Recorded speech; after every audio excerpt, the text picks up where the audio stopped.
हमें रैंक दिलवाएगी, इसको छोड़ने से काम नहीं चलेगा। सवाल या तो सॉल्व हो जाएंगे या फिर कुछ सिखा कर जाएंगे। या तो सवाल सॉल्व हो जाएंगे, मैथमेटिक्स की अगर मैं बात करूं तो, या कुछ सिखा कर जाएंगे। अब इन दोनों ही कैटेगरी में, दोनों ही सिचुएशन में बेनिफिशियल सिचुएशन है, दोनों ही कंडीशन हमारे लिए बेनिफिशियल है। या तो वो हमसे सॉल्व हो गया, कॉन्फिडेंस अप हुआ। अगर वो हमसे सॉल्व नहीं हुआ तो उसका कारण पता करो और उस कारण को अपने दिमाग में रखो एज ए एक्सपीरियंस। तो दोनों ही हमारे लिए चीजें अच्छी है। हमें सर अगर कोई सवाल नहीं सॉल्व होता है तो वो हमें बहुत सारी चीजें सिखाता है कि भाई तूने इसमें कैलकुलेशन एरर की है, या फिर तूने इसमें ये वाला कॉन्सेप्ट नहीं लगाया, या फिर तुझे ये वाली बात सोचनी चाहिए थी तो यहाँ तक नहीं पहुंच पाया या नहीं पहुंच पाई। तो आपके सामने दो स्टूडेंट्स की कहानियां हैं।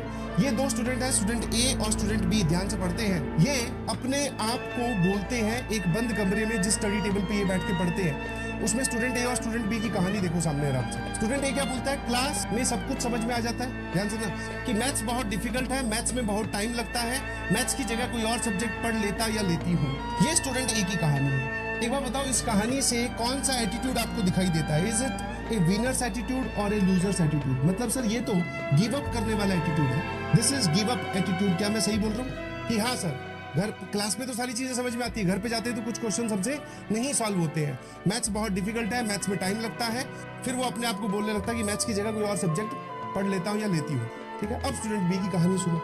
आपको जानकर बिल्कुल हैरानी नहीं होगी कि स्टूडेंट बी भी क्लास में सब कुछ समझ में आता है, घर पर जाकर मुझसे क्वेश्चन सॉल्व नहीं हो रहे। ऐसा नहीं है कि स्टूडेंट बी के लिए ये है कि उससे घर पे जाकर सारे सवाल सॉल्व हो गए, नहीं। स्टूडेंट ए की कहानी और स्टूडेंट बी की कहानी इन दो लाइंस तक सेम है। अब जरा देखना स्टूडेंट बी ने अपना एटीट्यूड कैसे बदला। सॉल्व ना होने का रीजन पता करता या करती हूँ, क्वेश्चन क्यों नहीं सॉल्व हो रहे इसका रीजन पता करता हूँ। ऐसे सभी रीजंस की एक लिस्ट बना लेता या लेती हूँ। जितने भी रीजंस हमारे सामने आएंगे, ऐसे सारे रीजंस हम एक लिस्ट बना लेंगे चैप्टर वाइज। डिटर्मिनेंट आपका चैप्टर स्टार्ट हुआ है, लिस्ट बना लो कि आपसे ये वाला सवाल, फलाना सवाल। जैसे मैं आप लोगों की कमेंट देख रहा था, मैं आपके कमेंट देख रहा था, उसमें ऐसा था, मैं आपको डीपीपी का सॉल्यूशन प्रोवाइड कर दूंगा, बट आप इसको एज ए हैबिट मत डेवलप कीजिए। मैं आप तक वही सवालों के सॉल्यूशन पहुंचाऊंगा जो अच्छे हैं, और जो अच्छे नहीं है, जो रेगुलर सवाल है, वो वहां पे सॉल्यूशन ऑलरेडी अवेलेबल है, उससे आपका काम चल जाएगा। तो स्टूडेंट बी ने क्या बोला कि सॉल्व ना होने का रीजन पता कर लेता हूँ, ऐसे सभी रीजंस की लिस्ट बना लेता हूँ। फ्यूचर में ये सारे रीजंस ध्यान रखेंगे या रखूंगा। फ्यूचर में ये सारे रीजंस हम as a experience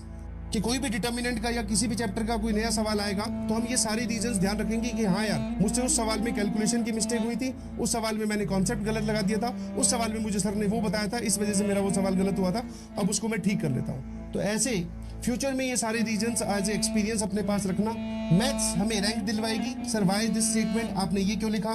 physics chemistry important नहीं है क्या? मैंने कहा नहीं जी, ऐसा नहीं बोल रहा हूँ कि फिजिक्स केमिस्ट्री इंपॉर्टेंट नहीं है, फिजिक्स केमिस्ट्री भी इंपॉर्टेंट है। आजकल का जो सिनेरियो है, जो बच्चे मैथ्स में फोड़ रहे हैं उन्हीं की रैंक बहुत अच्छी आ रही है, जो बच्चे मैथ्स में फोड़ रहे हैं उन्हीं की रैंक बहुत अच्छी आ रही है।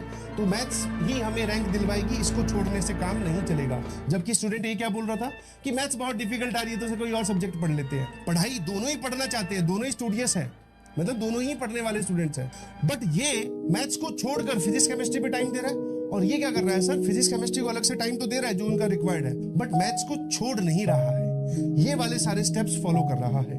मैथ्स ही हमें रैंक दिलवाएगी। एफर्ट एंड प्रैक्टिस के लिए हम हमेशा तैयार रहेंगे, अदर एक्टिविटी से टाइम निकाल लूंगा। कितने ज़्यादा दुख की बात है कि छोटा सा आईआईटी या नीट का एग्जाम नहीं क्लियर होता और एक मासूम बच्चा उसके लिए अपनी जान दे देता है।